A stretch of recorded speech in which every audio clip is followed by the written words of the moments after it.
In the quiet town of Maplewood, nestled between rolling hills and lush forests, life moved at a leisurely pace. The residents knew each other by name, and the local library was a cherished community hub. Among its many visitors was a young woman named Eliza Grant, an aspiring journalist with an insatiable curiosity for the past. One crisp autumn afternoon, as leaves danced in a kaleidoscope of colors, Eliza decided to visit the library. The scent of old books filled the air as she stepped inside, her heart racing with anticipation. She loved the thrill of uncovering stories hidden within the pages of dusty volumes. As she wandered through the aisles, her fingers traced the spines of books until one particular volume caught her eye. It was a weathered, leather-bound journal, its cover embossed with intricate designs. Eliza pulled it from the shelf, intrigued. Curiosity piqued. Eliza settled into a cozy corner of the library and opened the journal. The pages were filled with elegant handwriting, and as she began to read, she realized it belonged to a woman named Margaret Hawthorne, who had lived in Maplewood over a century ago. Margaret's entries chronicled her daily life, her dreams, and her struggles. Eliza became engrossed in the story of a young woman longing for adventure beyond the confines of her small town. But what truly captivated Eliza was the final entry, dated August 15, 1912. "My dearest friend," it began, "this may be my last letter to you. There are secrets in our family that I fear may never be uncovered. If you find this, know that I loved with all my heart and wished for a life beyond these walls." Eliza's heart raced. What secrets had Margaret held? What had happened to her? Determined to uncover the truth, Eliza resolved to dig deeper into Margaret's life. Eliza spent the following days researching the Hawthorne family. She discovered that Margaret had come from a prominent family in Maplewood, known for their vast estate and influence in the community. Her parents had high expectations for her, pushing her toward a conventional life. As Eliza delved into old newspapers, she found articles about the Hawthorne estate, a grand mansion where lavish parties were held and influential figures gathered. But the articles also hinted at a tragic incident that had occurred years ago, shrouded in mystery. Margaret's elder brother Thomas had vanished without a trace. The more Eliza learned, the more questions she had. What had happened to Thomas? How had it affected Margaret? And what secrets lay hidden in the Hawthorne estate? Driven by her curiosity, Eliza decided to visit the Hawthorne estate. The mansion still stood, albeit in a state of disrepair, with vines creeping up its walls and windows boarded up. It loomed over the landscape like a ghost of its former self. Eliza approached the entrance, her heart pounding with excitement. She pushed open the creaky door, and the scent of dust and decay enveloped her. Inside, the grand foyer was filled with remnants of the past, faded portraits, ornate furnishings, and a grand staircase that spiraled into darkness. As she explored the mansion, Eliza felt a strange energy in the air, as if the walls themselves held the echoes of long-forgotten conversations. In the library, she discovered more of Margaret's belongings, books, letters, and an old trunk that seemed to hold untold stories. With trembling hands, Eliza opened the trunk. Inside, she found a collection of letters tied with a faded ribbon. They were addressed to Margaret, each one filled with heartfelt words and intimate confessions.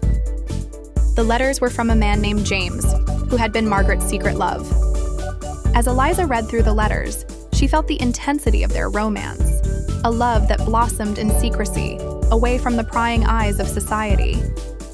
James wrote of dreams of escaping together, of adventures in distant lands, and of a life filled with passion and purpose.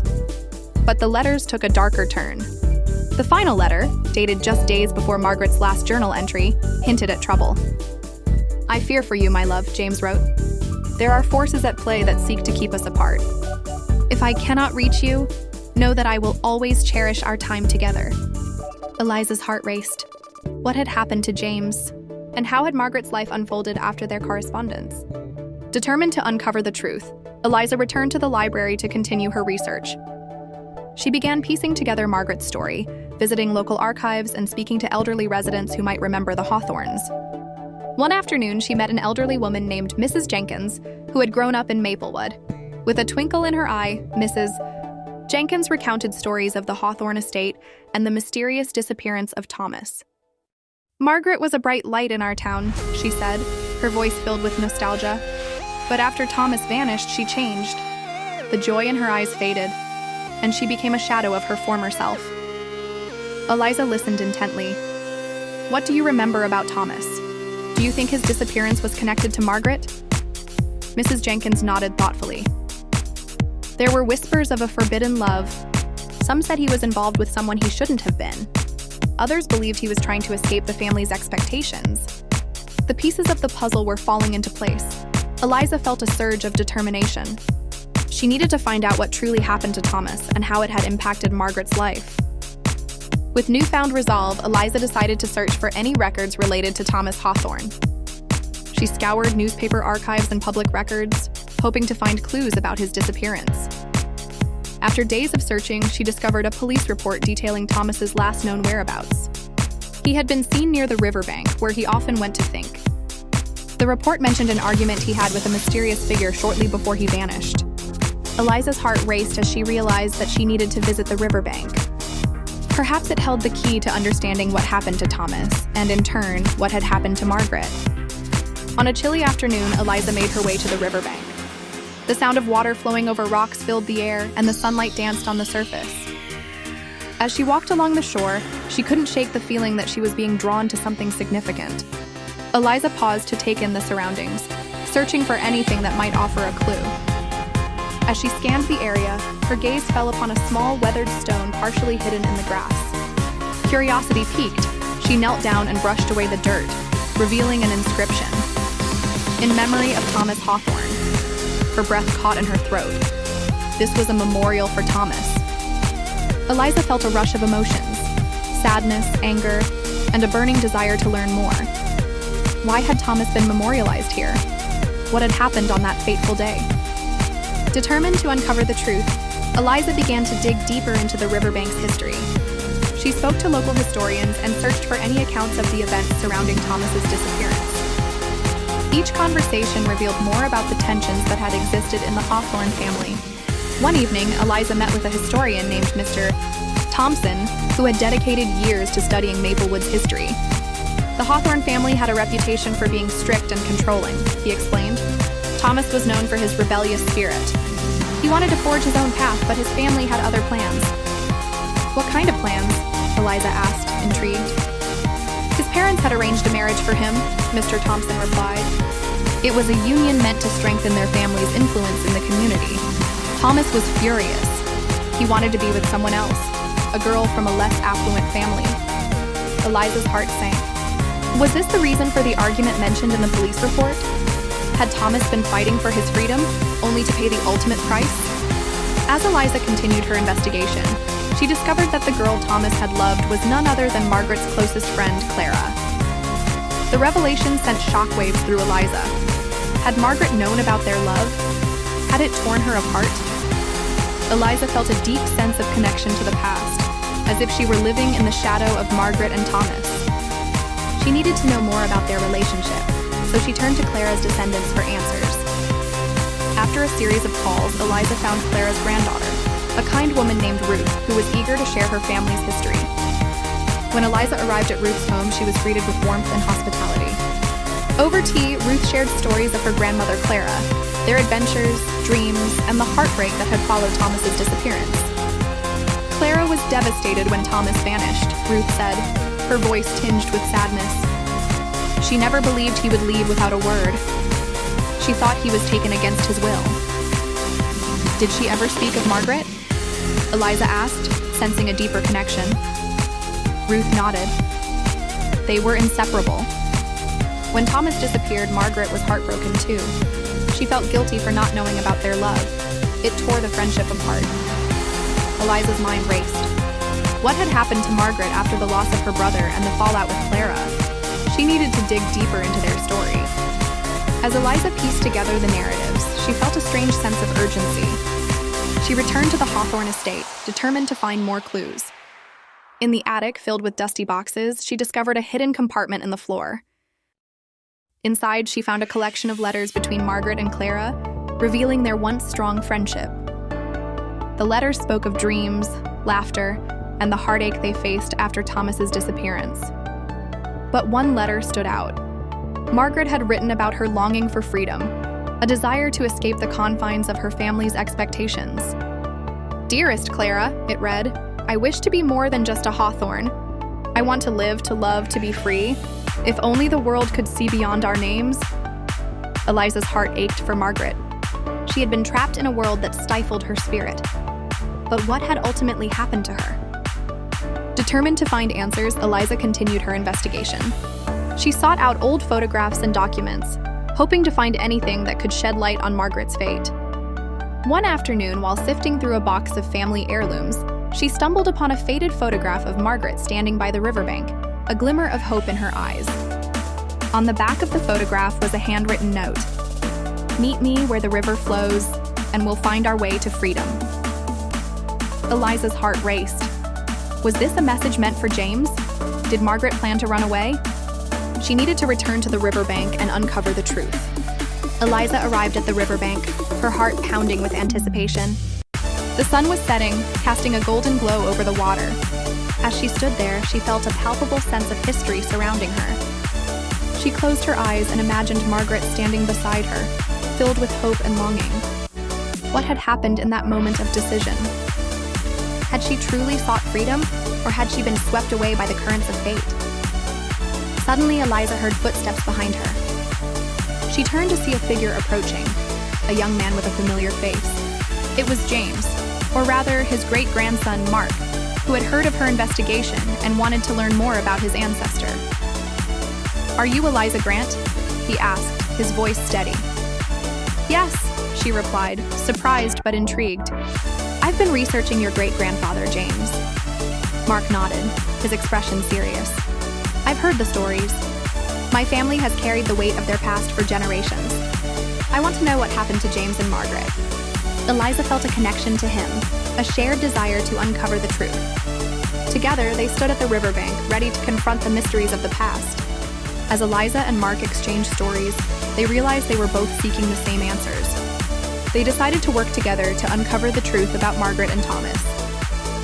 With each passing day, they delved deeper into the Hawthorne family history, seeking out archives, interviewing locals, and piecing together the narrative of their ancestors. They discovered that Thomas had been seen arguing with a man near the river just before he disappeared, a man who had been involved in a scandal that had rocked Maplewood. Eliza's heart raced as they unearthed evidence that connected Thomas's disappearance to a larger conspiracy. It was a plot to silence him, to protect the reputation of the Hawthorne family. As Eliza and Mark continued their investigation, they faced obstacles and resistance from those who wanted to keep the past buried. But with determination, they pressed on, fueled by their desire for truth.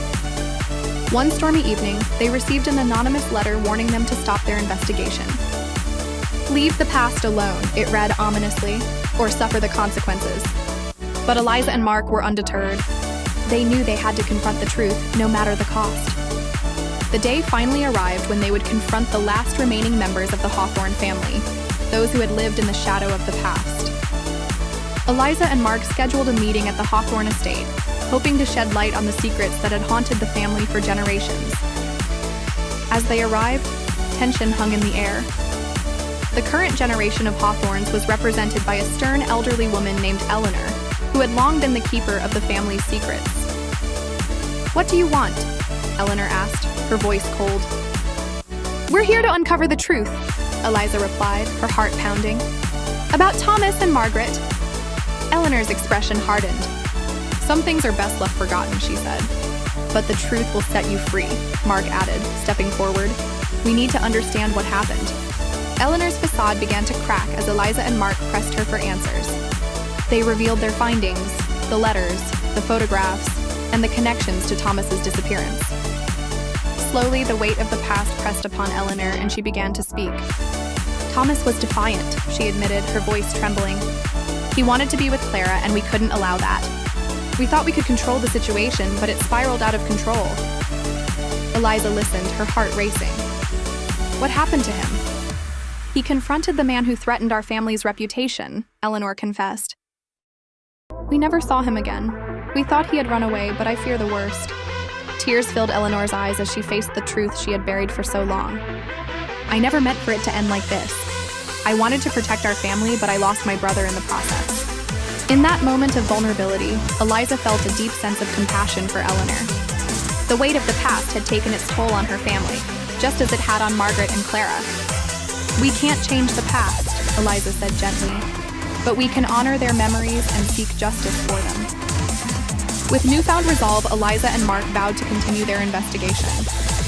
They would seek to bring the truth to light, not just for their ancestors, but for the healing of the community.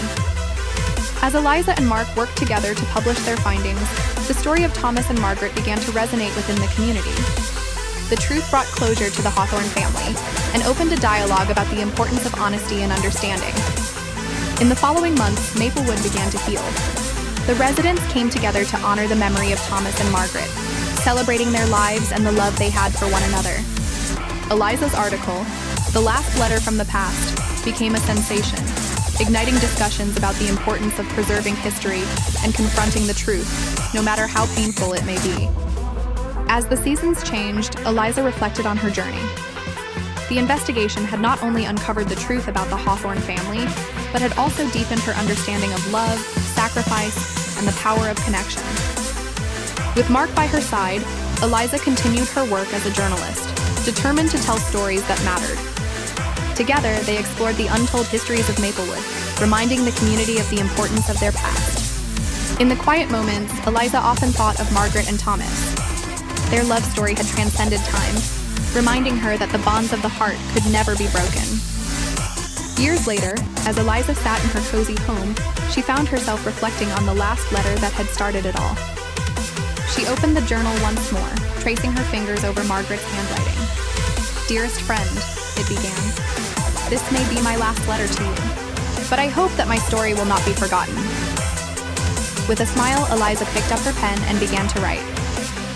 She would ensure that the legacy of Margaret and Thomas lived on, through stories, through memories, and through the love that connected them all.